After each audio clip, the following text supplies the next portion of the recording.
and products will experience a new life and in new circumstances. Our office is committed to continue to produce the Tarbiyah21 newsletter that many of you are aware of and have subscribed to. We are deeply grateful to the multidimensional support of the Arab Thought Foundation over the past 10 years, that support that included not only financial contribution, but also, and in particular, their intellectual and collegial inputs. We are very thankful for that. At this point, I also wish to express my deepest appreciation to His Excellency the Minister, Dr. Abbas Al-Halabi, as well as to all the ministry staff and the ministry's institution, such as the Center for Educational Research and Development, for their constant, fruitful partnership and collaboration over many and at times difficult years. The presence of His Excellencies with us today and that of many ministries' colleagues, which we welcome, are a clear sign of a collective commitment and dedication to invest in education in Lebanon, but also more broadly in the Arab region. And let me convey once more my gratitude to His Excellency the Minister for having accepted to graciously extend his kind patronage to this regional event. Concerning Lebanon in particular, let me highlight that more than 30 of the templates promising practices are actually from Lebanon, and they reflect innovative efforts of Lebanese teachers, teacher trainers, and other stakeholders. So congratulations for that. I think is an impressive result for Lebanon. Finally, let me conclude, just say thank you very much to all the colleagues who have arranged and worked to have this event taking place today, both from the Arab Thought Foundation and from UNESCO team. And let me say also thank you to the kind interpreters, which will help us to understand each other much better. So thank you for your attention, and I hope you will enjoy the event. Thank you.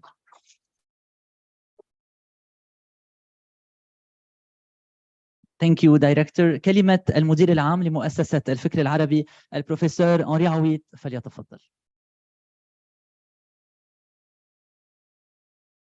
معالي الدكتور عباس الحلبي وزير التربية والتعليم العالي، سعادة السيدة كوستانزا فارينا مديرة مكتب اليونسكو الإقليمي المتعدد القطاعات للدول العربية، أصحاب السعادة، الزميلات والزملاء التربويون، يسعدني أن أرحب بكم أجمل ترحيب باسم رئيس مؤسسة الفكر العربي صاحب السمو الملكي الأمير خالد الفيصل، وأعضاء مجلسي أمنائها وإدارتها وأسرة العاملين فيها، في الحفل الذي نقيمه بدعوة مشتركة مع مكتب اليونسكو الإقليمي لمناسبة إطلاق مرجع ممارسات التعليم والتعلم الواعدة في ختام المرحلة الثانية من مشروع الشراكة من أجل الإنماء التربوي تربية 21.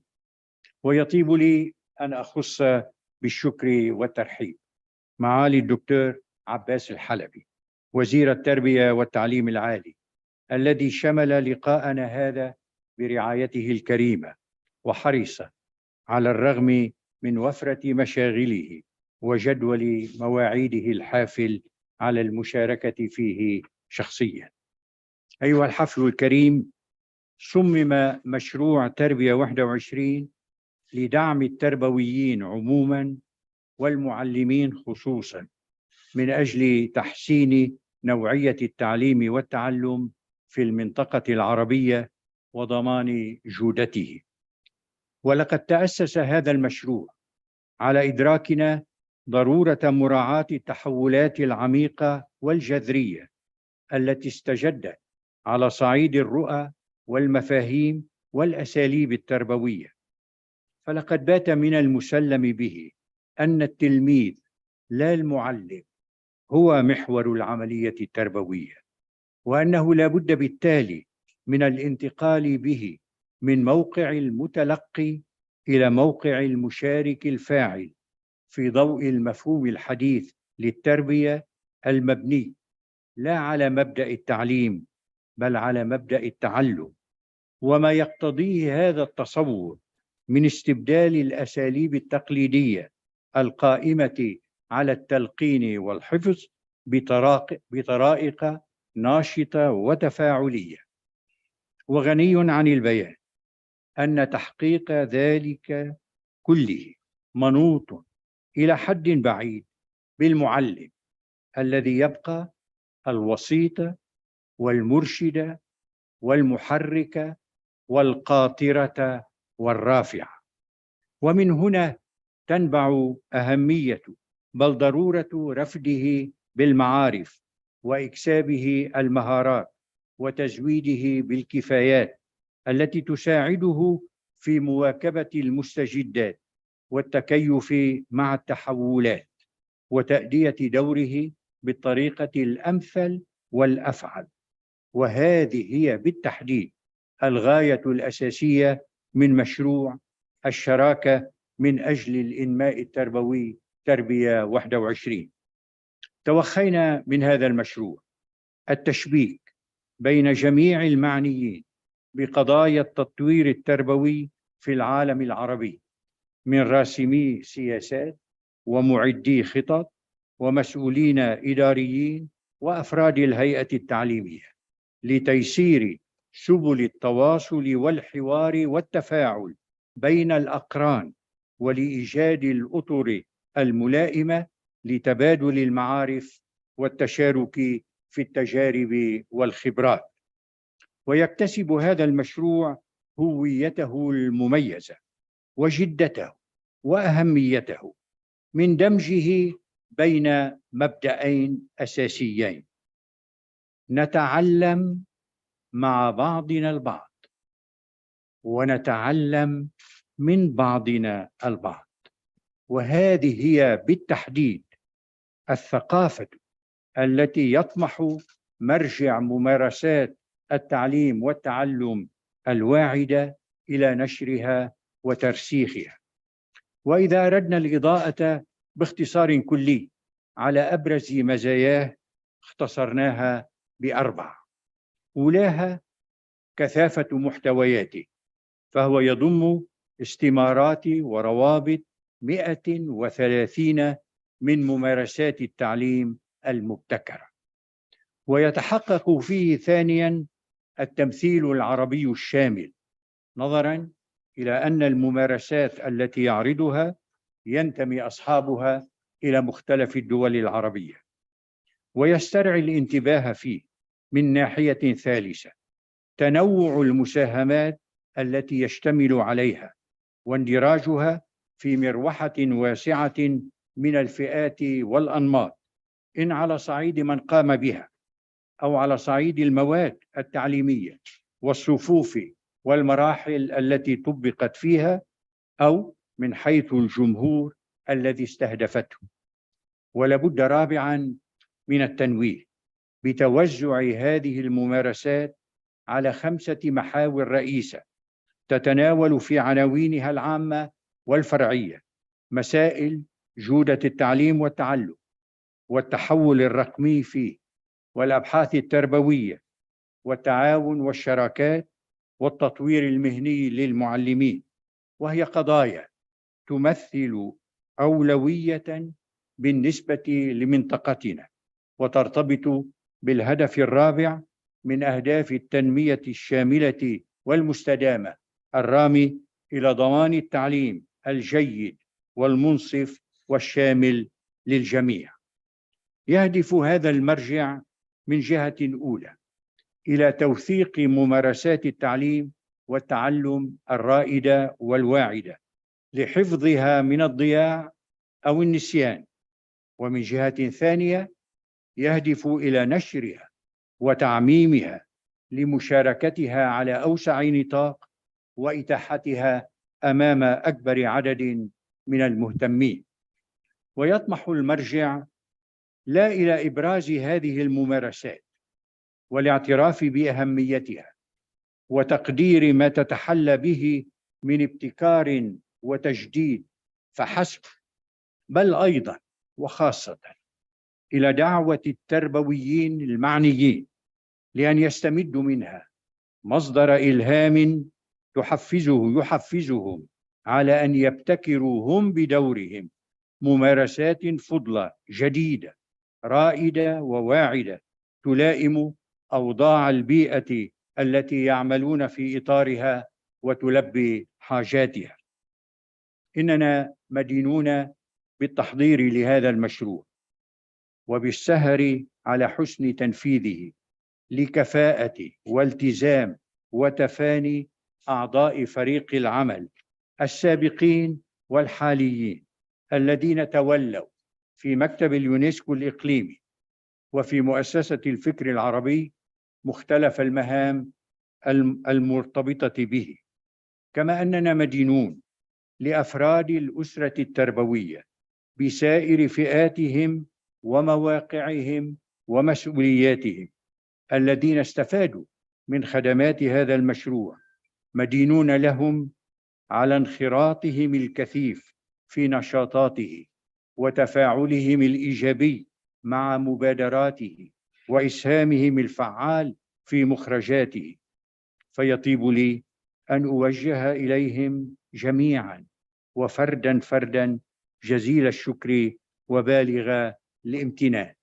واسمحوا لي أن أخص بالشكر والتقدير سعادة الدكتور مسلم علي بن مسلم عضو مجلس أمناء مؤسسة الفكر العربي الذي أدرك أهمية مشروع تربية 21 ببعده التربوي وطابعه العربي، فقام ولم يتردد في رعايته ودعمه بأريحية وسخاء. صاحب المعالي، نحن نعرف حجم المسؤوليات الملقاة على عاتقكم في واحدة من أدق المراحل التي يمر بها لبنان، ونقدر ما تبذلونه من جهود دؤوبة للنهوض بقطاع التربية ولمواجهة أزماته وتحدياته والمخاطر الجسيمة التي تتهدد. فنرجو صادقين أن تتكلل مساعيكم الخيرة بالنجاح. سعادة المديرة، إن مشروع الشراكة من أجل الإنماء التربوي مثال للشراكة الحقيقية، لأنه بني على مبدأ الندية المتكافئة واتسم بالثقة المتبادلة واغتنى بالتشاور الدائم وأخضع للتقييم الدوري. وهذه الشراكة النموذجية هي التي وفرت لمشروعنا عناصر الاستدامة وأسباب النجاح، وأهلته لأن يكون منتجاً ومثمراً. فعسى أن تتوفر الفرص المؤاتية والعوامل المساعدة حتى يستمر تعاوننا وتتعزز شراكتنا في خدمة التربية لأجل تطويرها وإنمائها وضمان جودتها. أيها الحفل الكريم، إذ يسعدنا أن نطلق اليوم مرجع ممارسات التعليم والتعلم الواعدة، يحدون الأمل في أن ينمي رصيد خبرات التربويين وتجاربهم، وأن يحفزه على إثرائه بممارسات تربوية مبتكرة وواعدة تجسد مواهبهم وطاقاتهم الإبداعية وتحمل بصمتهم الشخصية وتمثل إسهامهم المميز في مسيرة تطوير التربية وإنمائها. عاشت التربية، عشتم وعاشت التربية.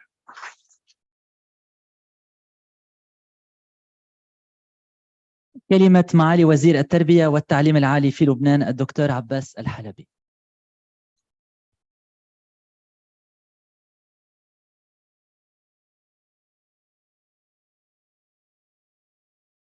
صباح الخير للجميع.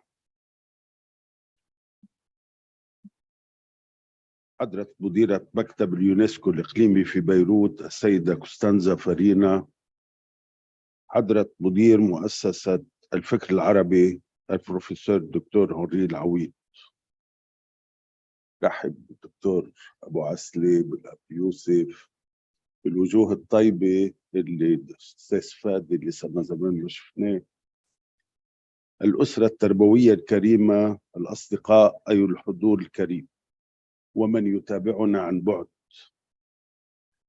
اسمحوا لي بداية أن أوجه تحية خاصة إلى الصديق العزيز الأستاذ الدكتور هنري العويد، الأمين العام لمؤسسة فكر العربي، وعبره إلى رئيسها سمو الأمير الملكي خالد الفيصل. هذه المؤسسة التي شهدت خلال ولاية الدكتور عويد نهضة ونشاطا مميزين لحث شعوب هذه المنطقة على المساهمة والانخراط في الإبداع العالمي، وإلا فنحن أمام خيار الابتكار أو الاندثار.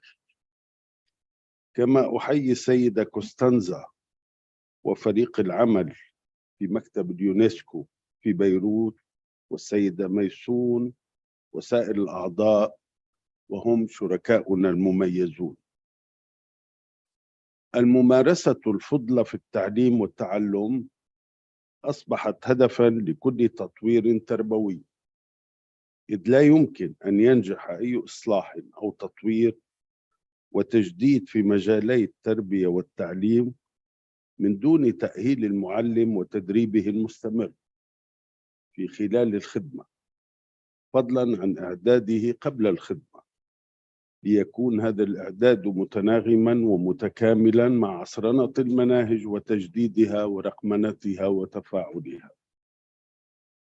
أيها التربويون، لقد قيل في السابق أن معلماً جيداً يصلح منهجاً متهالكاً أو قديماً، فكيف إذا كان المنهج متجدداً والمعلم متمتعاً بالكفايات اللازمة ومتعمقاً بالممارسات الواعدة ليجدد دوره وطريقته، مستخدماً المعارف والمناهج الفضلى في مهنة كانت عبر التاريخ عصب التجدد والنهوض في التعليم وبالتالي في المجتمع. لقد توقفت بتمعن أمام هذه المبادرة المشتركة بين مكتب اليونسكو الإقليمي ومؤسسة الفكر العربي، وأعتقد أن الجانبين قد لامسا حدود الإنجاز في مثل هذه الظروف غير المسبوقة في لبنان والعالم العربي، لجهة تقديم مرجع لممارسات التعليم والتعلم الواعدة والمذكرة التوجيهية الخاصة بالمعلم، وذلك في جهد مشترك لإطلاع المهتمين على الاتجاهات الحديثة المتعلقة بمهنة التعلم والكفاءات التي يتوجب عليهم تطويرها وإتقانها لتلبية هذه التوقعات. لقد أشارت المذكرة التوجيهية للمعلمين إلى عدد من الطرق الفعالة في دعم المعلمين لأداء أفضل، وذلك في سياق بيئات آمنة وودية للمتعلم. وتشكل هذه المذكرة التوجيهية موارد غنية للمعلمين وللمدربين الذين يتولون تدريبهم في خلال الخدمة، ويمكنهم الوصول إليها باللغة العربية واللغة الإنجليزية ولغات أخرى. إنه مسار ثابت نحو الجودة في التعليم والتعلم، يمكن للمعلمين أن يستفيدوا منه من مرجع ممارسات التعليم والتعلم الواعدة والمبتكرة التي أسهم في وضعها معلمون مبدعون نقلوا جهودهم وتجاربهم الشخصية في المهنة لتعميم الفائدة. لقد فرض عصر التكنولوجيا في التربية والتحول الرقمي مقاربات جديدة لا يمكن لأي نظام تربوي أن يكون بمنأى عنها، سيما وأننا في ورشة وطنية لوضع مناهج المواد الدراسية تستدعي الانخراط الواعي في التحول الرقمي والتطوير المهني للمعلمين وتعزيز المشاريع التعاونية لكي نصل في طريق الجودة نحو الأهداف التي رسمناها والملامح التي نصبو إليها في التعليم من خلال تبادل الخبرات بين المعلمين. الحضور الكريم، قد يتساءل البعض كيف نطلق مرجع ممارسات التعليم والتعلم الفضلة والواعدة من دون أن نؤكد حصول المعلمين على قوتهم اليومي وعلى مقومات صمودهم وإمكانات التطور في المهنة التي نصبو إليها. لقد أطلقنا الأسبوع المنصرم في السراي الكبير خارطة طريق مفصلة للتربية متناغمة مع الخطة الخمسية للوزارة وملبية لأبوابها ومرتبطة ببرنامج تنفيذي ورزنامة عمل مفصلة مع التكاليف والموارد المالية الممكنة والمطلوبة. إنها مناسبة رؤيوية بامتياز نغتنمها لتأكيد سعينا الذي لم يتوقف لحظة من أجل تحقيق التطوير التربوي الذي لا ينتظر الظروف بل يفرض نفسه. وبالتالي فإننا نتابع مع المركز التربوي للبحوث والإنماء ومكتب اليونسكو الإقليمي برئاسة السيدة كوستانزا فارينا وفريق العمل ومع القطاع التربوي الخاص إنهاء العام الدراسي وإجراء الامتحانات الرسمية وكذلك التحضير للعام الدراسي الجديد. ولكن هاجسنا يبقى بأن نضمن لأفراد الهيئة التعليمية الحد الأدنى المقبول من الدعم لتمكين المعلمين والإداريين والموظفين من الحضور إلى مدارسهم والقيام بأعمالهم. إنني أقدر عالياً التعاون مع مكتب اليونسكو الإقليمي، كما أحيي الخبيرة الدولية في وضع المناهج الدكتورة داكمارا جورجيسكو الموجودة بيننا، ويلكم داكمارا، على إسهاماتها في وضع الإطار الوطني لمناهج التعليم العام قبل الجامعي. كما أقدر عالياً أيضاً مؤسسة الفكر العربي ومؤسسها ومديرها وإدارتها على هذا النتاج التربوي المنهجي الذي يوثق الاتجاهات الحديثة المتعلقة بمهنة التعليم. وأدعو الجميع في الوزارة والمركز التربوي واليونسكو والفكر العربي ونقابة المعلمين وروابطهم إلى الإفادة القصوى من المرجع والمذكرة لتبقى مهنة التعلم مهنة التعليم عنوان التجدد والجودة والاستمرار. وإن الأمل لابد من أن يتسرب من بين الليالي الحالكات التي طالت ليكون للبنان غد جديد أكثر إشراقاً تبنيه التربية. عشتم وعاش لبنان.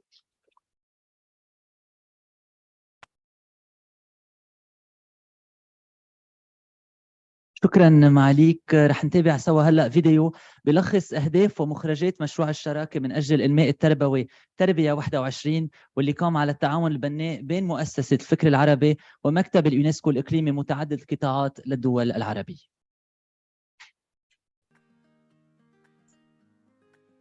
تعرفوا إلى مشروع الشراكة من أجل الإنماء التربوي تربية 21. أهدافه: تعزيز قدرات مختلف الجهات المعنية بالتربية والتعليم، دعم المعلمين بإغناء معارفهم وصقل مهاراتهم وتطوير كفاءاتهم، جمع الدراسات والمقالات التي تندرج في التوجهات التربوية الحديثة ونقلها إلى اللغة العربية ونشرها على نطاق واسع، توثيق التجارب والخبرات والممارسات التربوية الفضلة وتيسير سبل مشاركتها وتبادلها بين المعلمين. إنجازاته: الموقع الإلكتروني تربية 21 الذي تحول إلى منتدى تفاعلي ويضم عددا كبيرا من المقالات والتقارير والدراسات التي تم جمعها وتوزيعها على محاور مختلفة. نشرة تربية 21 الإلكترونية لنشر المعرفة والمعلومات التربوية في المنطقة العربية. تمت مشاركة 154 عددا مع أكثر من 13,000 مستفيد مباشر من المعلمين والمربين في البلدان العربية.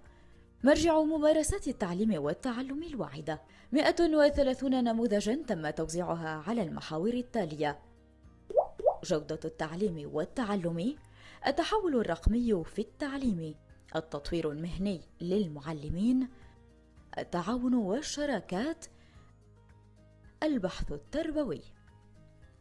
المذكرة التوجيهية الخاصة بالمعلم: خلاصة الدروس المستمدة من أزمة كوفيد-19 والمناقشة حول أدوار المعلم في المناهج الدراسية ومنهجيات التعليم عبر إطلاق كل من المرجع والمذكرة. نحتفل اليوم باختتام المرحلة الثانية من مشروع تربية 21 أملاً بتحقيق التعليم الجيد للجميع وتعزيز الحوار حول السياسات التعليمية. ننتقل فورا إلى شرح حول مرجع ممارسات التعليم والتعلم الواعدة مع السيدة منى نبهاني الخبيرة لدى اليونسكو والسيدة داكمارا جورجيسكو. يتبعه حلقة نقاش مع المساهمين في وضع المرجع.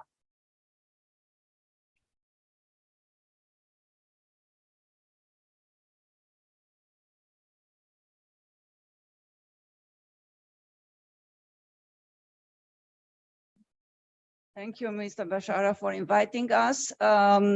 This presentation will be hybrid. So Dr. Muna Napani, our lead consultant, she's in London for now, so she will intervene online. And I will also contribute to this presentation in person. Dr. Muna Napani is an associate professor of LAU, so she's now retired, but still very active. And we were privileged to work with her. She worked indeed with many of you also present in this room in preparing the repository. She contributed intellectually, but also through communicating with each of you. She put her WhatsApp at the disposal of our contributors.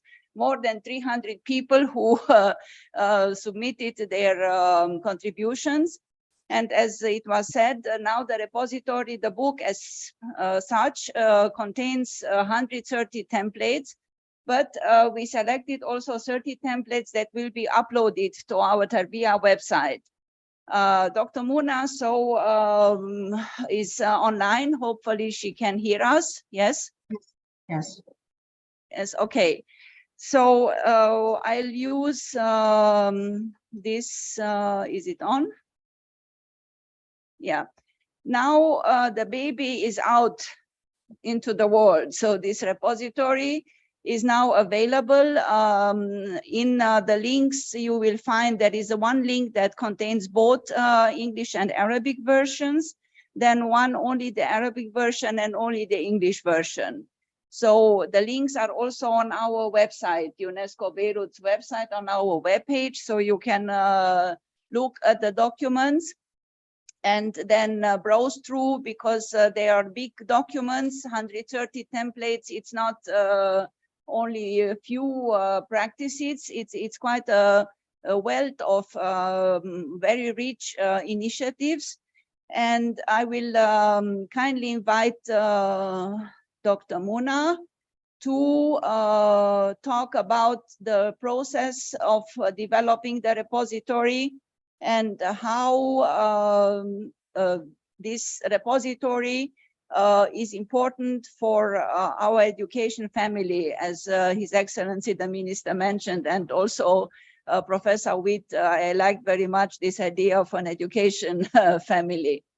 So Dr. Muna. Thank you, Dr. Dakmara. Good morning, everybody. As Dr. Dakmara said, the repository really represents very hard work, authentic experiences that follow the approach of case studies, starting with the rationale, inquiry, data collection from the experiences of teachers and students and classrooms, and then recommendations, what we call scaling up, for policymakers, for curriculum developers, for schools, and for individual teachers. So this makes it very significant. It's not just sharing experiences. The repository, as everybody mentioned, includes templates that were categorized under 5 areas, but they are not totally divided. The lines between them are actually very fluid. So we have many templates in quality teaching and learning that actually fit the ICT also, or perhaps research as well. But this is one way of categorizing them, creating these 5 domains. You can see them on the screen in Arabic and English, I think. 5 of them that were mentioned: quality teaching and learning, ICT, teacher professional development, collaboration and partnerships with the community and institutions, and of course, educational research. The trends that were identified, actually the data analysis shows something very interesting. The trends that we found in the templates from the region are parallel with the international and regional literature. This is what we do as researchers. So when we find something, we compare it to the literature to see how it fits. And the parallel is amazing, which means the repository, this is another example of it being valid and reliable. So it's not just personal reporting of practices. The first trend that we identified, which is very popular in the international literature, is the Teachers and Students Agency. This is teachers and students having a voice in matters that impact their work. And we saw many examples, very interesting examples from the Arab world, of students co-creating lesson presentations, students co-creating with their teachers rubrics for evaluating their interdisciplinary and inquiry-based projects, which is amazing. The second trend is the well-being of students, teachers, and now the literature shows us that the well-being of principals is also important. Almost the majority of the templates reflect on the importance of the well-being of students. And by well-being, we mean that the students feel comfortable in the class, they feel safe, they feel that the diversity in learning style and backgrounds is being respected, and so on. Another trend is the importance of the learning environment. The templates show that in order to ensure that the learning outcomes are being achieved, the learning environment has to be suitable for the student, be it teaching them emotion management, teaching them time management, making them feel secure, so there's absence of bullying by teacher, bullying by other students, respecting their diverse ways of learning, allowing them to ask questions, participate, and so on. The next trend is educating those affected by crisis. And this is, I mean, those people who will look at the templates will notice that we have many, many templates for education in emergency, education in displacement, addressing illiteracy in women, illiteracy in adults, out-of-school children. These are amazing examples. And as I said at the beginning, these are case studies. So they're not really reflections by teachers. These are actually based on data. So the next one is the developing foundational learning and skills of independent work. We also recognized in the templates that teachers are aware that they have to teach students to become self-learners for the future, not spoon-feeding anymore. And the last trend that we identified is inclusive education. This is addressing neurodiversity for those people who learn in different ways and with different needs. Again, we have several interesting templates that I hope people will have time to look at. As Dr. Dakmara said, we also identified new teacher roles that are indirectly stated in the templates. The first one is the teacher being a researcher, a grassroots researcher. So the teacher is no more just, standing in front of the students and teaching. She is an action researcher. She observes, collects data, interviews. And some situations we saw in Libya, for example, there is a very close cooperation where surveys are conducted and the data are used to improve teaching and learning. They became reflective practitioners. So you see in the templates at the end, teachers actually reflect on what they did and whether they should have done something different and so on. The last slide, Dr. Dakmara, using the repository. This is not a recipe book, really. People cannot just copy a template and learn the methodology and take it to their context and implement it. It has to be modified to fit local context. Local context of the school, of the socioeconomic background of the students, of the country, of the city, of the village, of the NGO, the location of the NGO. Everything should be taken into consideration before using those practices. The importance of it really is to remember that it's learning from one another. So again, we see that peer learning is very important for them. They become, and those people who use the template will recognize that the importance of having a community of learners, a community of practitioners in the school, where non-formal exchange of knowledge and practices happen. So it's not just learning from the repository, but also sharing the knowledge. And the repository definitely is inspirational. We hope, actually this is personal, I hope that other repositories will be created from communities that are less fortunate with less resources, because most of the templates, most of them, not all of them, report experiences from schools and countries that have resources, be it technology or other resources, and so on. And finally, templates actually show how theory works in practice. And this is very important for me as a teacher, teacher trainer. It's very important for teachers to know that the theory does not stay in the book. They have to learn from it and implement it. And we saw beautiful examples of implementing the theories of Maria Montessori, of Piaget, of Vygotsky, and these were amazing. I hope people will have time to look and reflect and benefit from this repository. Thank you.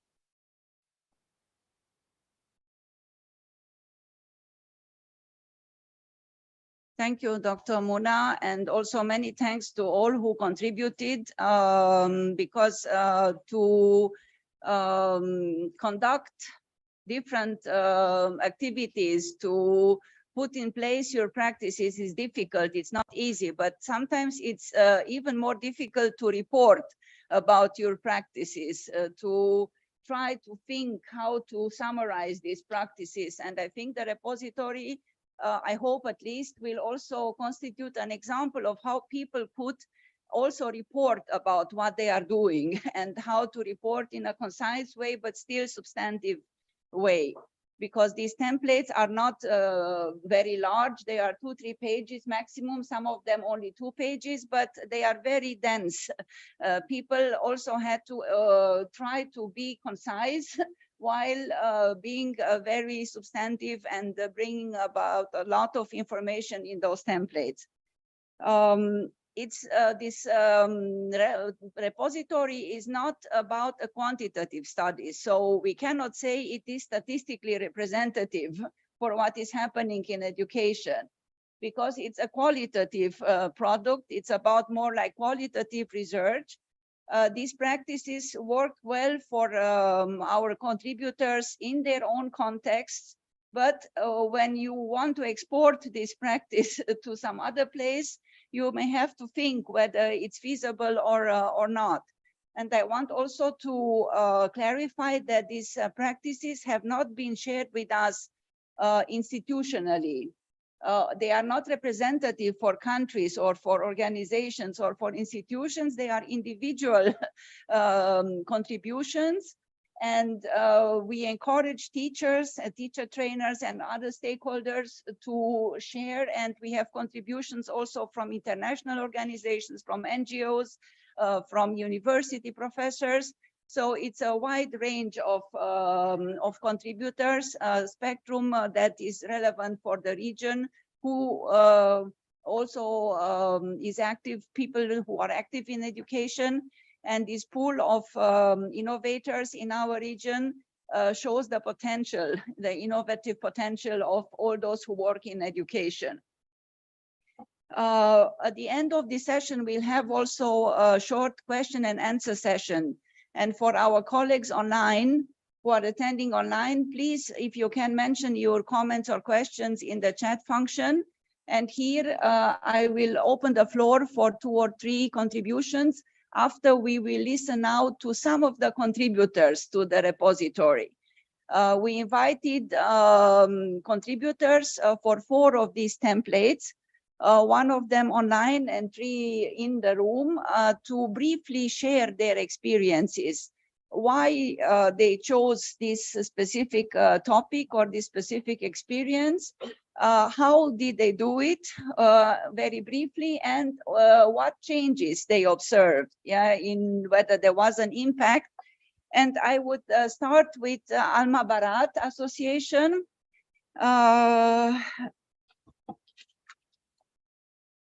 There are more contributors, but the presentation will be done by Mrs. Layal Mansour. Please. She's the education coordinator and the coordinator of also education relationships in Alma Barat. Here, if you want to use.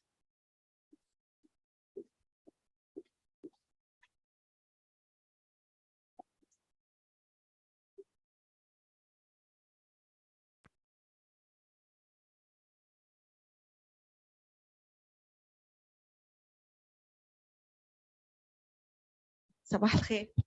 صباح الخير، يعطيكم العافية جميعا. نحن حنكون كتير مختصرين بحسب ما طلبوا. ماشي؟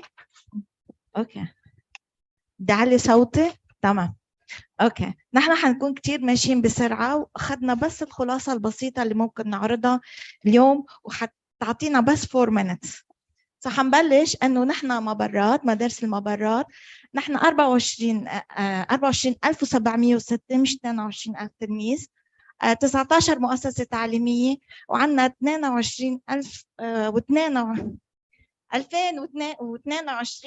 منسق، معلم ومدير حلقة. أكيد بتعرفوا جائحة كورونا كانت عنا واضطرينا نغلق المدارس. كان عنا توجه للتعليم عن بعد والتعليم المدمج، كرمال هيك كان في حاجة أساسية بحسب سياق الحاجة نستخدم وسائل التكنولوجيا للحصول على التعليم، تدريب المعلم على تقنيات وبرامج تكنولوجيا جديدة، ندرب وننمي مهارات التلميذ ليكون قادر على أن يكون متعلم ذاتي، ونزيد ساعات التفاعل المباشر بين التلميذ والمعلم داخل الصف. كرمال هيك كان عنا تمكين المعلمين من استخدام مقاربة الصف المحفوظ. مقاربة هي reciprocal، بل ما كنا نعطي المعرفة بالصف صارت المعرفة بالبيت، والصف هو للتفاعل.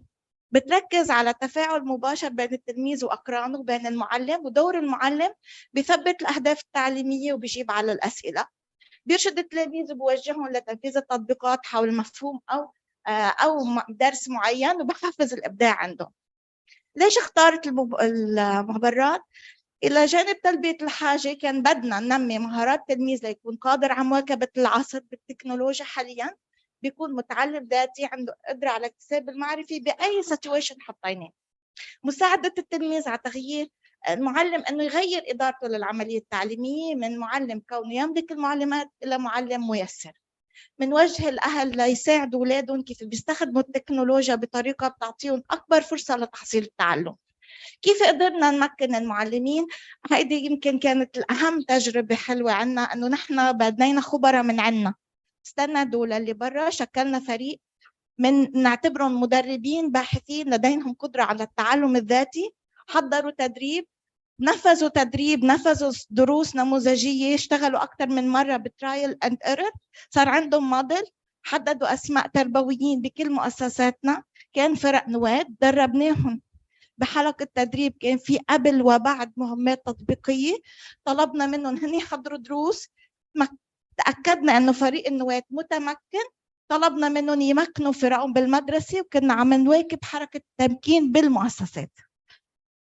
على صعيد التلميذ بده يكون له دور. حضرنا فيديوهات توضيحية للتلميذ شو متوقع منه من هاي المقاربة وشو المهمات اللي صارت عنده، شو دوره بعد ما كان دوره غير. للأهل شو متوقعين منهم وشو هن كيف عم نعتمد بالتعلم. وحضرنا مخططات تعليمية تنلزم المعلمين ويكون منتبهين وضابطين عملية الإشراف والمتابعة. كان عندنا مخططات تعليمية بحضرها الإشراف المركزي بيضبط طريقة التعليم الدورية، كان يحدد وين لازم يكون في نماذج دروس تحضر بالمنزل. من الآثار اللي تم تطبيقه بالممارسة بنشوف تحويل المعلمين من ناقلين تقليديين للمعلومات لميسرين. تمكنوا المتعلمين من استخدام منصات التعلم والاستفادة للمهمات، وكانوا يجوا قبل محضرين دروسهم، وكان هذا الشيء خلي التفاعل أكثر. النتيجة اللي بيّنت تم تشجيع التعلم المواجه ذاتيا ببادئ المتعلمين، تشخيص احتياجاتهم التعليمية، صياغة أهداف التعلم، تحديد الموارد البشرية والمادية للتعلم، واختيار وتنفيذ استراتيجيات التعلم مناسبة، وتقييم مخرجات التعلم. كمان تم دمج التعلم النشط في المناهج الدراسية وتحويل الفصل الدراسي لبيئة تعليمية مثيرة وديناميكية.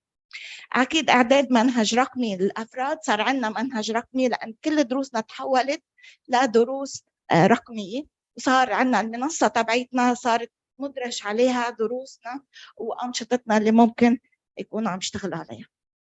وهيك أصبح برنامج التدريب على مقاربة الصف المعكوس عنده طابع مؤسسي، لأنه كل شيء بيفوت بالسيستم، بطل شيء هي عابرة أو مقاربة عابرة، صارت ضمن المؤسسة تحضر لها استمارات تحضير، استمارة رصد داخل الصفوف، في فيديو توضيحية ودروس نموذجية صارت حاضرة، ونماذج تحضيرات موجودة، وحتى سير التدريب والجدد لما بيلتحقوا بالمدرسة صار في برنامج تدريبي واضح وممنهج بالأربع مراحل التدريبية اللي بيقطعوها التربوي.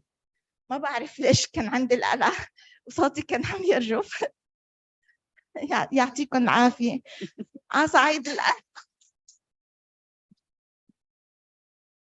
صعيد الأهل أكيد أولياء الأمور كان في تفاوت بتقبلهم للأمور، لأنه بعضهم بيعتقدوا إنه المعلم دوره يعطي المعرفة، علما إنه لا، بأثبت النماذج اللي صارت ترسل على البيت وصار التفاعل بالصف وبمشاهدات الأهل داخل الصف، صاروا بلشوا يقتنعوا بدورهم بالبيت بتفعيل التعلم الذاتي عند المتعلم. مشكورين كتير وشكرا على هذه الفرصة. Shukran, Mrs. Layal, and thank you also for keeping the time. I prepared here my friends to show you that it's only 1 minute left, but I didn't have to use it.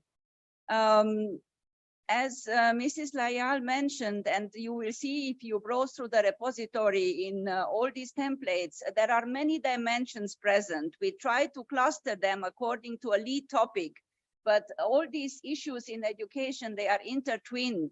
And it's so nice to see in all these templates how teachers and other stakeholders, when they try to focus on one issue, for instance, digital transformation of education, they touch upon curriculum, they touch upon teacher training, they touch upon assessment and learning environments. And this is really another, I think, added value of the repository.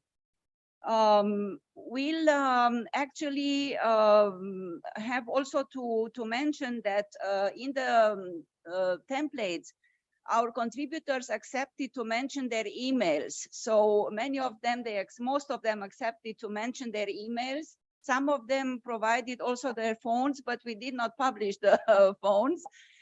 But they are ready to share. So the role of the repository is also to learn from one another. And if you think that you need to know more, you can learn more. Most of the templates have evidence, links to documents, to other materials, to videos, to YouTube sessions that have been recorded. But some of the contributors mentioned that they can submit this evidence only upon request. So in some of the templates, you can see that you can address them and then you can have an individual discussion about these experiences. Now, our next speaker is Mrs. Mary Ghazarian Gurulian from Lebanon, in person here with us. Who is the founder of a very interesting cell hub, social and emotional learning. As you know, SEL or social emotional learning is today very fashionable as a concept, but it's also needed because all of us, we have this need to improve our social emotional skills. Thanking very much, Your Excellency.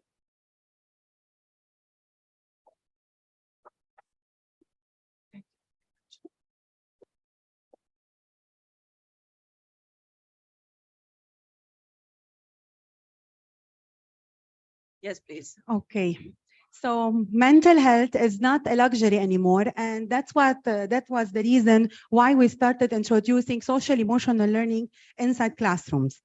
So we prepare students for life, and if life success accounts 80% on emotional intelligence, on raising self-awareness, on introducing self-regulatory tools, then it's our role also to prepare them for the future.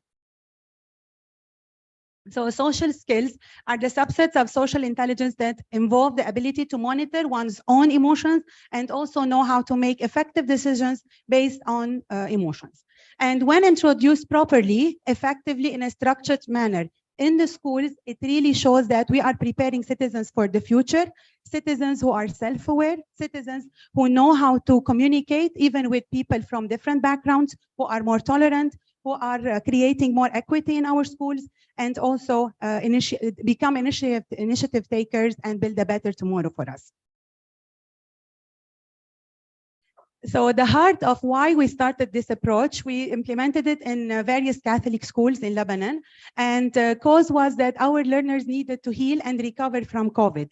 Many of us as educators, we focused on academic recap. We worked on reinforcement of content. We worked on how to give them skills that they lost, basic skills, technological skills, but their heart was really still needing to heal. So that's why mental health and well-being needed to be a priority in preparing the citizens and the leaders of the 21st century. And having SDGs, various SDGs involved in this work, we also focused on a school-wide approach, and we catered to the emotional well-being of learners so that they can discover their self, build and maintain effective relationships, and also make decisions based on empathy and kindness in their approach. How did we do it? We started by teacher training, workshops, courses, diplomas, in-service teacher programs. Then we prepared resources, database of videos, presentations, stories, posters. So we took part of the Lebanese curriculum as content, and we introduced in each of them also these skills. So students were having opportunities inside the classroom to read the story where they focus on the emotional well-being of the character. They put themselves in the shoes of the character, and they were more involved in also planning projects together between the schools also and between cycles throughout the school. So the older classes were doing some projects and then coming and raising awareness with the lower classes. We also worked within different schools, and this was the student awareness was raised. They were the ones raising awareness in the school. We also involved parents, so they were our partners. And beginning of every month, we were telling parents what was the topic that we're discussing, how are we doing it. We're doing it in fixed classes, but also through interdisciplinary approach and throughout the curricula. So it was done throughout the school, throughout subject areas. So it wasn't just a subject on the shelf. This is the period for life skills or emotional intelligence. It was done everywhere. It started from the welcome posters. It started from the communication notes that we sent to parents. So it was a school-wide approach, and parents in the beginning, they were not sure of what is this about. Then we started also helping them on emotion regulation. They also learn new tools to manage themselves, build also effective relationships as families. So we were introducing overall the concept there. What changed in the school? Learners developed important skills of self-awareness, emotion regulation, and empathy. Learners gained choice and voice in their learning. So all classes were active and interactive. They weren't just receptive of information. They were involved in building content. They were involved in making awareness videos, in preparing community projects. So they were having a lot of initiatives. They became service-oriented. And this was when parents also had pride in this approach, and they were really proud of their children. And there were even students who were academically facing difficulties. They found their voice in these sessions and in these projects and in these activities. So eventually they become, these students, they became communicators. They were very self-confident. They knew how to express what they learned. They shared their learning with their community. And truly, if I say what changed, educators and teachers, also the students and the parents changed. So everyone became a better transformed version, and it really worked. And it was something but school-wide based on research. But again, we as educators, our role is to prepare students for the future, to allow them to heal, recover, and then move forward to build more tolerant, empathetic, kind future. And this was done, and it was successful in our school. And the content and everything is there for any further exploration. Thank you. Thank you. Shukran, Mrs. Mary. She's a good friend of mine on Facebook. She's very active on Facebook, and the hub she's actually leading is really productive. So I also invite you to browse through her Facebook postings. Now the next speaker is from UNRWA, from Amman. She's intervening online. Mrs. Hanan Kanash. She's the head of education training programs, and she will talk about a very interesting program she documented for the repository about how to prepare new teachers, how to support new teachers. So Mrs. Hanan, the floor is yours. Thank you very much, Dakmara. Can you hear me well? Yes. Yes, thank you very much. Your Excellency, distinguished guests and UNESCO colleagues, thank you very much for inviting UNRWA for this session, and thank you for allowing us also to contribute to the repository that we have already worked on a program that is called a newly appointed teacher program. And this is a program that UNRWA runs in its system in different fields of operation in the 5 fields or countries that we work in, including, of course, Lebanon. Thank you, Dakmara, for facilitating the presentation, please. So if you put the presentation and Yes. Move to the next slide, not the title one. And yeah, thank you very much. So our program, which is for newly appointed teachers, as Dakmara mentioned, is a program, yeah, please, next slide, Dakmara, is a program that we offer for all newly appointed teachers in UNRWA schools, regardless of their academic the academic specialization. And it is really a qualifying program that will move, empower them to move into the system once they are already in the system. And this program is already based on a modular approach. Modular approach means that we are moving from one theme, one topic that is presented in a module into the other theme, and then teachers gain knowledge while they are learning. We started implementing this program back in 2018, and we are now experiencing the results of this program as we move ahead. Next slide, please, Dakmara. So this program for us actually is designed, and it is there in our website. The website was on the previous slide, which is UNRWA website, and it's available for all actually, and it is in Arabic and in English. So it is really a potential for a resource for the Arabic region on a newly appointed teacher program. All the resources that I will be talking about or showing very briefly in this session are available online. The 2 languages. So we are hopefully contributing. But when this program was designed, of course, the reason why it was designed, if you move to the next slide, please, it is because we do believe in the importance of teacher training.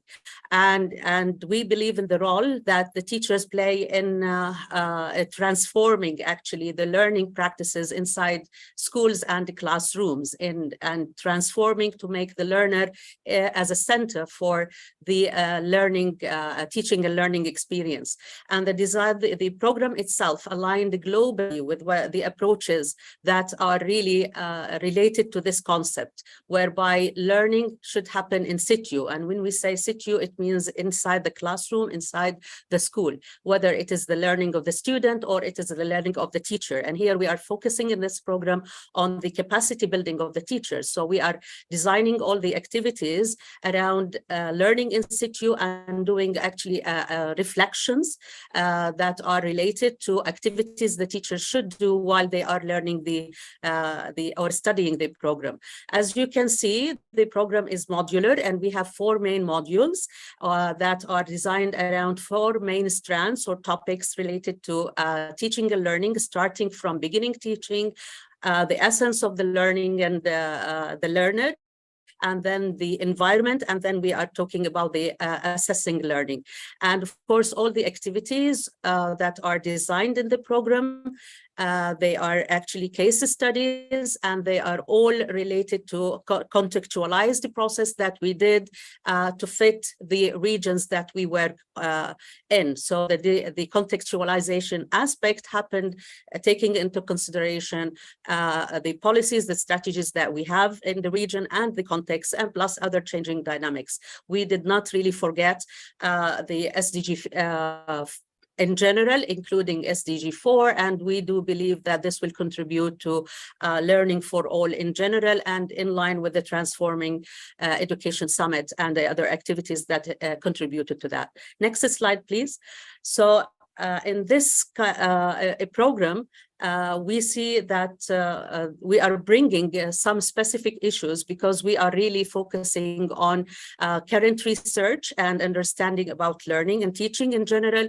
We are adopting a blended learning approach. The program is available online, and it is available actually in hard copies, and it is really easily to be changed in terms of its components into something digitized, and it follows a task-based approach that is really very important for teachers in their capacity building. And it focuses a lot on the idea of engagement and actually building a community of practice. There are activities designed to be done as peer groups within the program, and of course it focuses on really getting like a hybrid approach of implementation, whereby teachers learn at their own pace, and also they come and attend face-to-face sessions and workshops. So this is really facilitate their kind of communication and collaboration while they are attending these workshops. Next slide, please, Dakmara. Yes, so, 1 minute. Yeah, please, Mrs. Hanan, 1 minute, okay? 1 minute. Yes, so we also provided different resources for those who support teachers and work with them. And you can see them as in this picture. There are teacher handbooks, education specialist handbook, and we provided different templates for assessment. And also you can see photos of some of the implementation of the workshops that we did in our region. So this is in a nutshell what is the NATI program. And of course, as we said, it is in Arabic and in English. And we started to see changes of teacher practices and listen to them while we are visiting them and implementing classroom observations of what they are doing and transferring into their classrooms. So this is it on the NAT and available on our website in UNRWA. Thank you very much, Dakmara and colleagues. Shukran. Thank you very much. And I know more details about the program, so I can just tell it's really worth browsing through the repository and learn more about what these wonderful people are doing. And now, last but not least, Mrs. Ali Zatari from Lebanon. She's from the International College in Beirut. And she's also talking about her experiences with the digital transformation of education. I'm used to use, of course, ICTs like most of us, yeah, but I'm not very skilled. And what was really amazing in the repository is to see how teachers and other stakeholders are daring, you know, in looking into new ways of using ICTs and learning self-learning what to do and how to become proficient in using ICTs. It's really interesting, and many of our repository templates are looking into this dimension of digital transformation of education, which shows once more that this is now the topic of the day. So, Sally.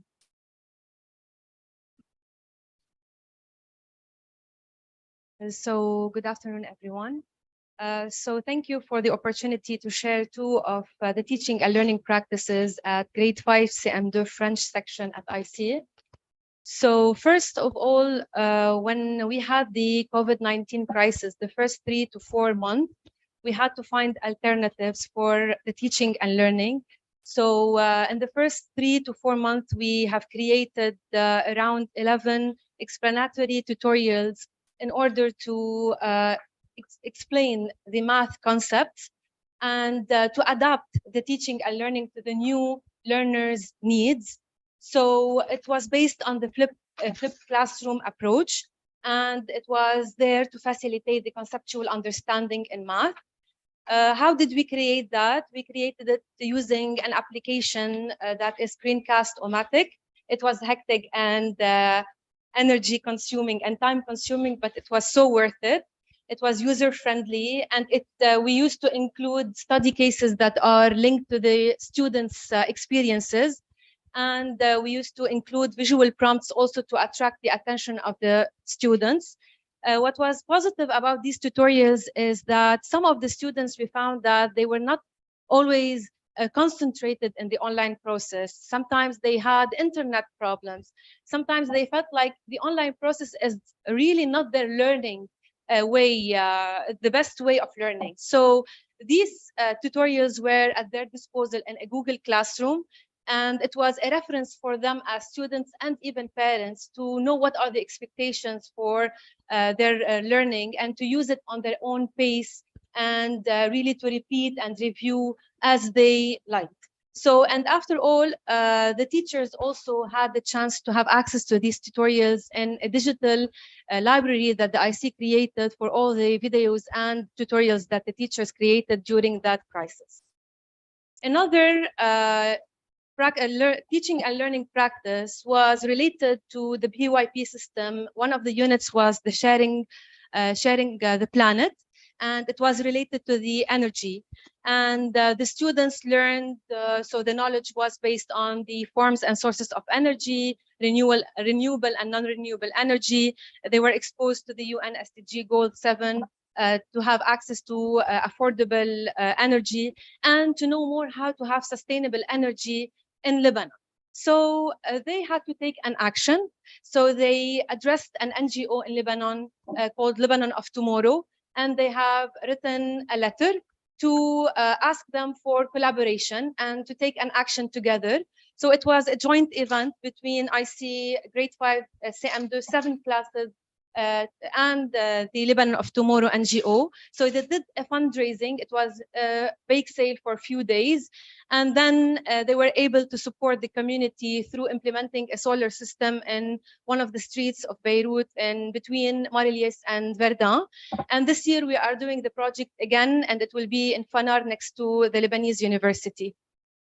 So these are like screenshots from one of the videos that includes the situation problem study cases to make it more attractive for the students and linked to their experiences. And we used also the everything that can attract their attention during the online teaching and learning. And this was the launching last year in 2022 for the solar system in the street. And you can have access to that in the template for sure and on social media. It was published in September 1, 2022 on Lebanon of Tomorrow and IC social media pages, Instagram. And thank you. Thank you very much, Shukran. And Ms. Ali, she's one of the contributors who contributed with more than one template, because in the call for proposal, we mentioned that each contributors could contribute with maximum 2. So she presented now very briefly and very nicely these 2 contributions that are amazing again. Now it's open for you. So if you would like to ask some questions or clarification or to make some comments, we have some time. Or you are tired and we want to advance. So then I'll quickly switch to my last presentation, a very short presentation on another baby that is coming. That is based on the repository, and it's something that we hopefully can share online in a month lately, the latest. It's the teacher guidance notes. And this is the initiative of ATF. They had this brilliant idea to create a document that summarizes everything, that pulls together all the Tarbiyah project helped us create, produce over the last 10 years, and to link it very much to the lessons learned from COVID and also from the repository. So this is to show actually what are the new conditions for teachers' work. So if you can go to the next slide. So to summarize, to have an overview of the new conditions for teachers, what actually they have to face and what is expected from teachers, and then taking stock of different developments in different areas, like technology advancement and the test guidance, which is something new that teachers should look at and that they could benefit from in different ways.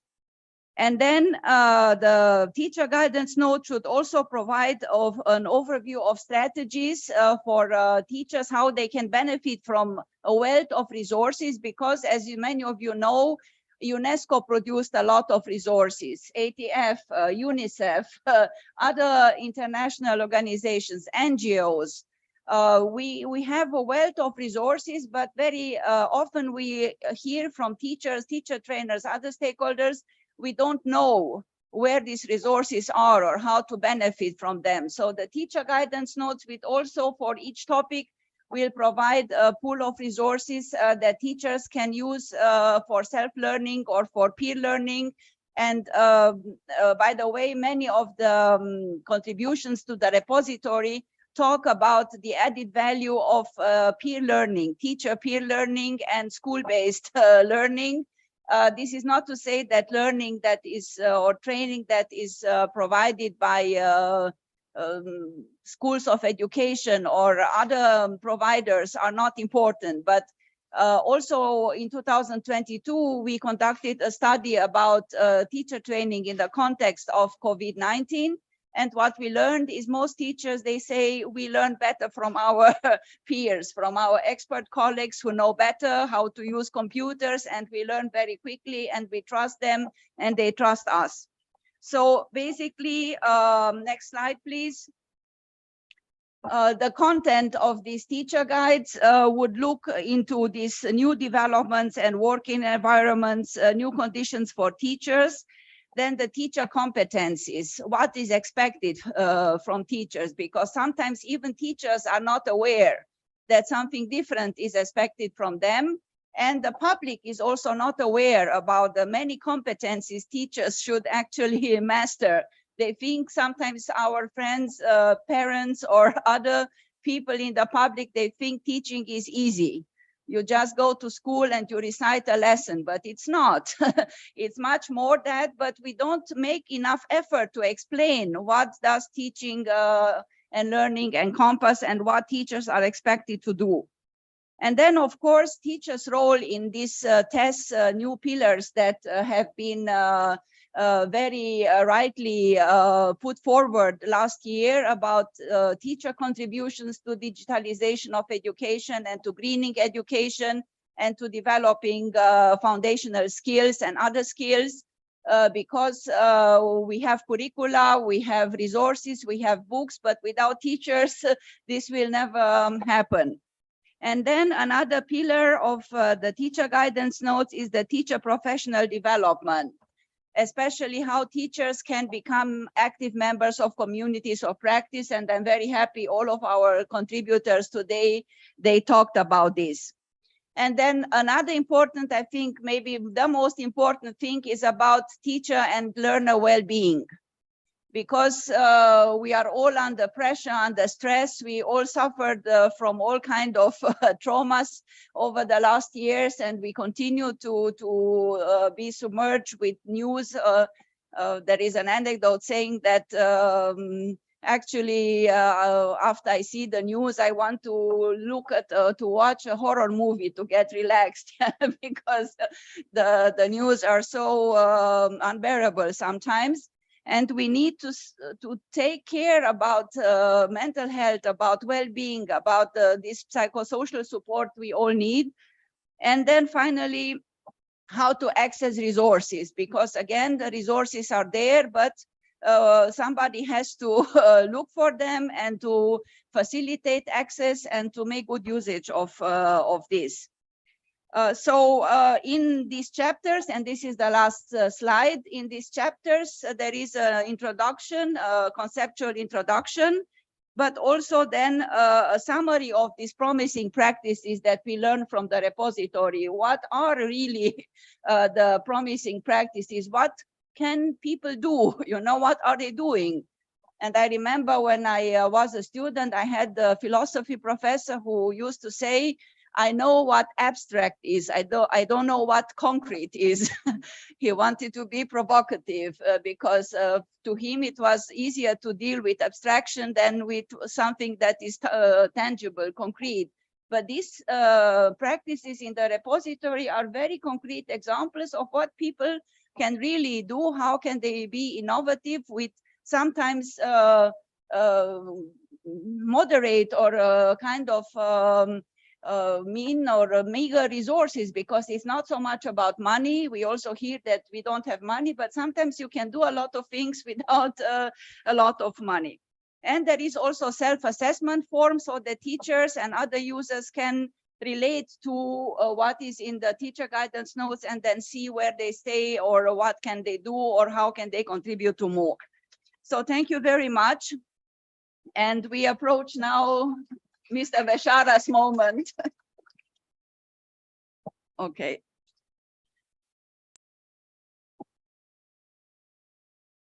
نستمع الآن إلى كلمات ختامية مع السيد فادي يرى، ومن بعدها كمان البروفيسور أنري عويت.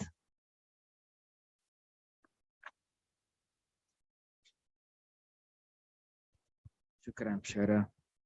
أنا concrete step، مع إنه بدنا شيء واضح.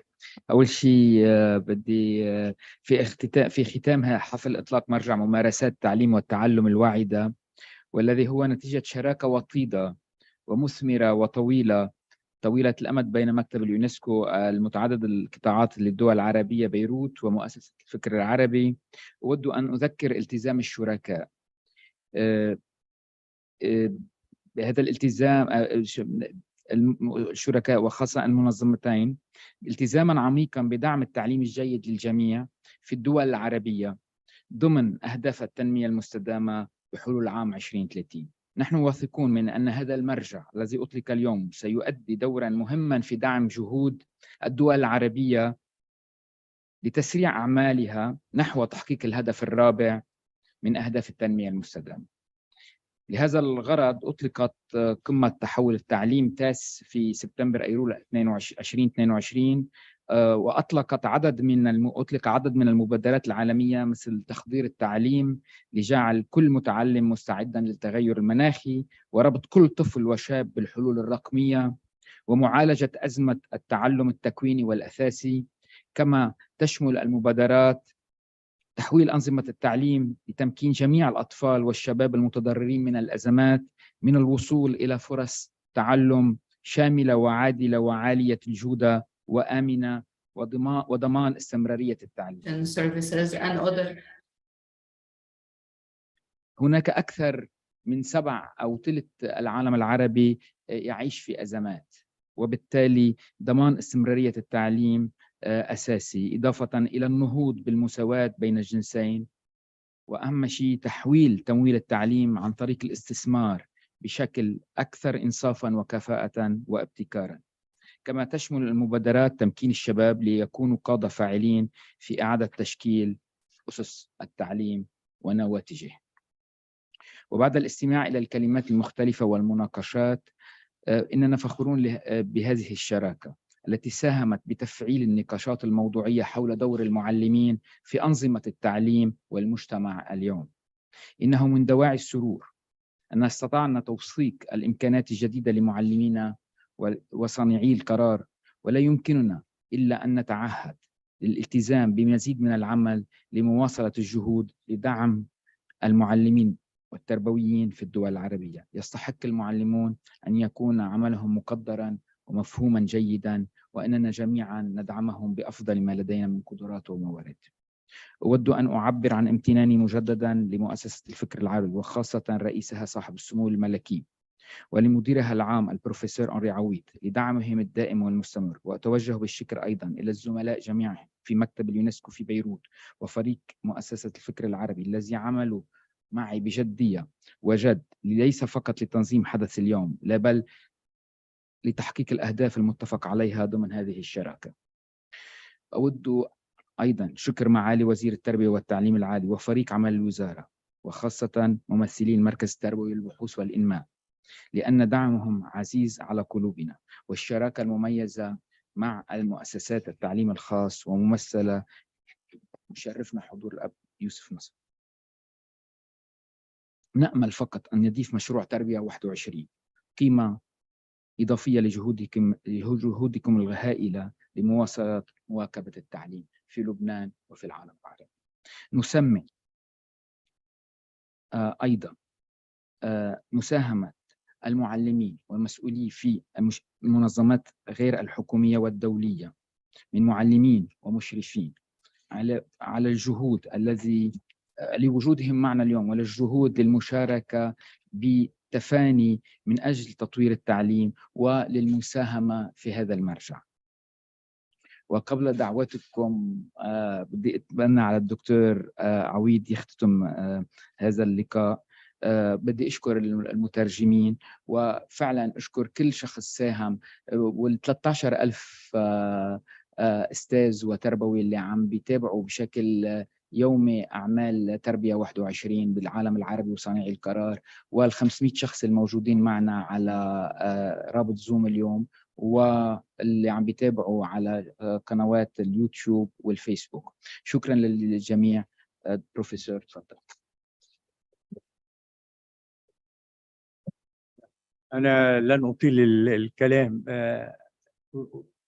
أجدد الإعراب عن سعادتنا واعتزازنا بالتعاون، التعاون فعلا البناء والمثمر مع المكتب الإقليمي لليونسكو. واسمحوا لي في هذه الجلسة التي لم نستمع فيها إلا إلى اللغتين العربية والإنجليزية، اسمحوا لي أن أقتبس من كورني بيت الشعر بالفرنسية الذي يقول فيه Je le ferai encore si j'avais à le faire. يتكلم عن موضوع آخر مختلف كليا، ولكن أود أن أقول أن نعبر عن استعدادنا في مؤسسة الفكر العربي إذا سمحت الظروف وكانت هناك المناسبات أن نجدد التعاون ونعزز التعاون ونوسع مداه إلى مجالات أخرى. أود أن أختتم بكلمتين، بإشارتين فقط. الأولى أن هذا اللقاء وهذا المرجع وهذه المذكرة تأتي في ظروف صعبة كما تعلمون في لبنان وعلى صعيد العالم العربي. التحديات كبيرة والصعوبات كبيرة والحاجات كثيرة. ما يهمنا فيما تم إنجازه أن أيضا إمكانية العمل وإمكانية الإنجاز هي متاحة. وبهذا المعنى ما قمنا به في مشروع تربية 21 مشروع الشراكة من أجل الإنماء التربوي رسالة أمل. إنه الصعوبات كثيرة، التحديات كثيرة، ولكن الإمكانيات متاحة. والدليل الحسي والملموس هو هذا المرجع الهائل. أنا قرأته من أوله إلى آخره، شيء مذهل ما يمكنكم أن تطلعوا عليه في هذا المرجع من خلال اكتشاف المواهب، اكتشاف الطاقات، واكتشاف الإرادة والتصميم عند الممارسين التربويين لكي يبتكروا حلولا جديدة واعدة، حلولا مشوقة، حلولا محفزة في ظروف ليست سهلة. فإذا الرسالة الأولى هي رسالة أمل. نحن نملك الطاقات، نملك المواهب، بحاجة فقط إلى إطار يجمع وينسق. وأظن أن المكتب الإقليمي لليونسكو هي المنظمة المثلى التي تجمع وتوحد وتنسق لخدمة أهداف نجمع جميعنا على أهميتها وعلى أنها تستحق أن نبذل الكثير فيها.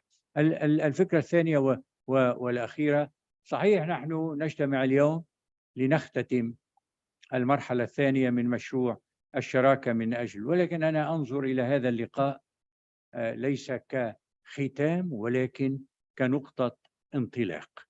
وما أريد أن أقول بصدق وببساطة وبشفافية كلية، إذا كان زملاء وزميلات لنا في مختلف الدول العربية في مختلف المواقع والقطاعات التي يعملون فيها استطاعوا أن ينجزوا، أن يبتكروا، أن يصمموا وأن يطبقوا على الأرض هذه الممارسات المبتكرة والواعدة، فما الذي يمنعني ويمنع كل واحد منا من أن يبادر هو أيضا إلى أن يكون مبتكرا؟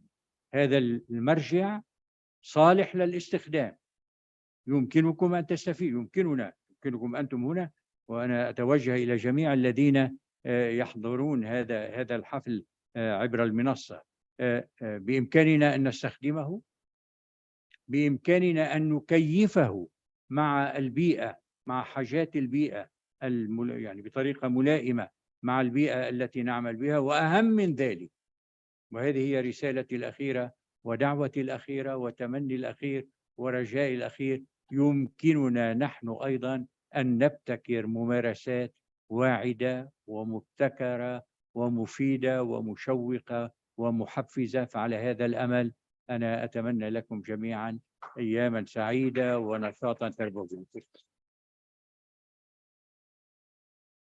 شكرا بروفيسور.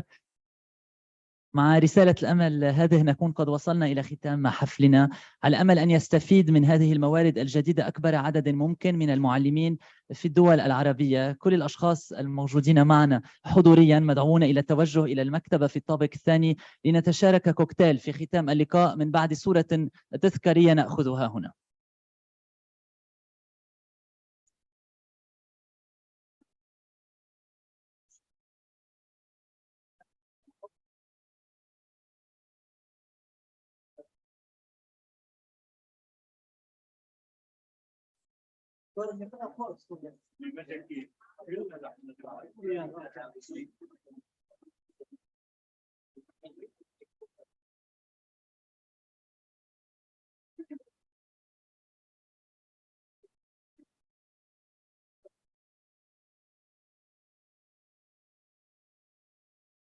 We're gonna take it upstairs.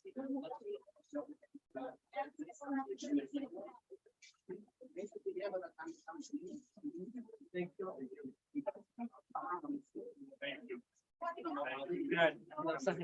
إذا أنتم هنيكم كمان على في وطن اسمه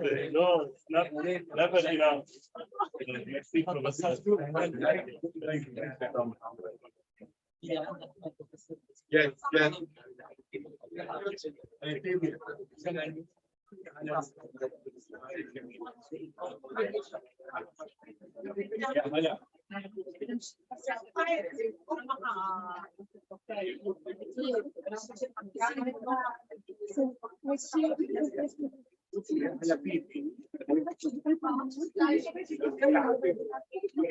Yeah.